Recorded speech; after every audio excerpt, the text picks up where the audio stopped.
کیا ہے، فلسطین کی حالت کیا ہے۔ آج میرا حوصلہ بڑا بلند ہوا دو باتوں سے۔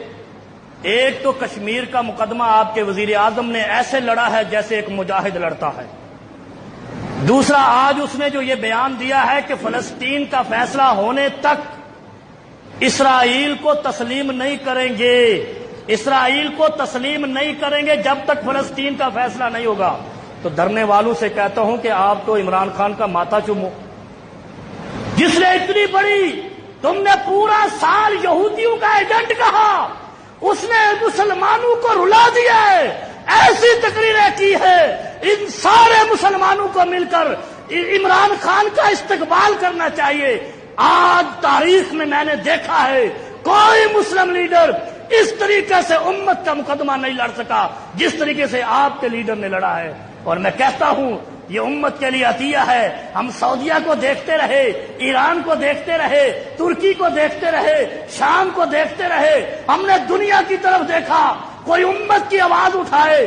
آپ کے لیڈر نے دنیا کو اپنا گرویدہ اس لیے کیا ہے کہ آپ کا مقدمہ کیسے لڑا ہے، آپ بھی دیکھ رہے ہیں۔ میں مسلمانوں سے اپیل کرتا ہوں اس شخص کے لیے دعا کریں، کیونکہ مجھے تاریخ پتہ ہے کہ جنرل ضیاء نے جب ان کے خلاف آواز بلند کی تھی، جنرل ضیاء کا انہوں نے کیا حشر کیا۔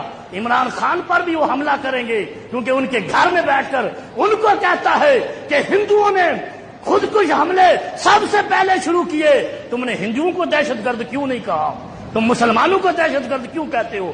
بڑی بات ہے۔ اور تمہارے سابقہ لیڈر تو ایسے بیٹھتے تھے کہ پاکڑ میں پرچیاں گم ہو جاتی تھی تو الٹا بولتے تھے، اور یہ آدمی بول تو رہا ہے، تمہارا مقدمہ تو لڑ رہا ہے، محمد کی شریعت کا مقدمہ ایسے کسی مسلمان لیڈر نے، کسی مولوی نے نہیں لڑا جس طریقے سے اس نے دلائل دیے ہیں کہ ہم ایک اسلام مانتے ہیں۔ کہتے رہے لوگ قادیانیوں کا ایجنٹ ہے۔ ارے بے شرمو، تم نے اسلام کو بدنام کیا ہے۔ اس نے کہا اسلام ایک ہے، ہم اس کو مانتے ہیں اور وہ محمد کریم صلی اللہ علیہ وسلم کا دین ہے۔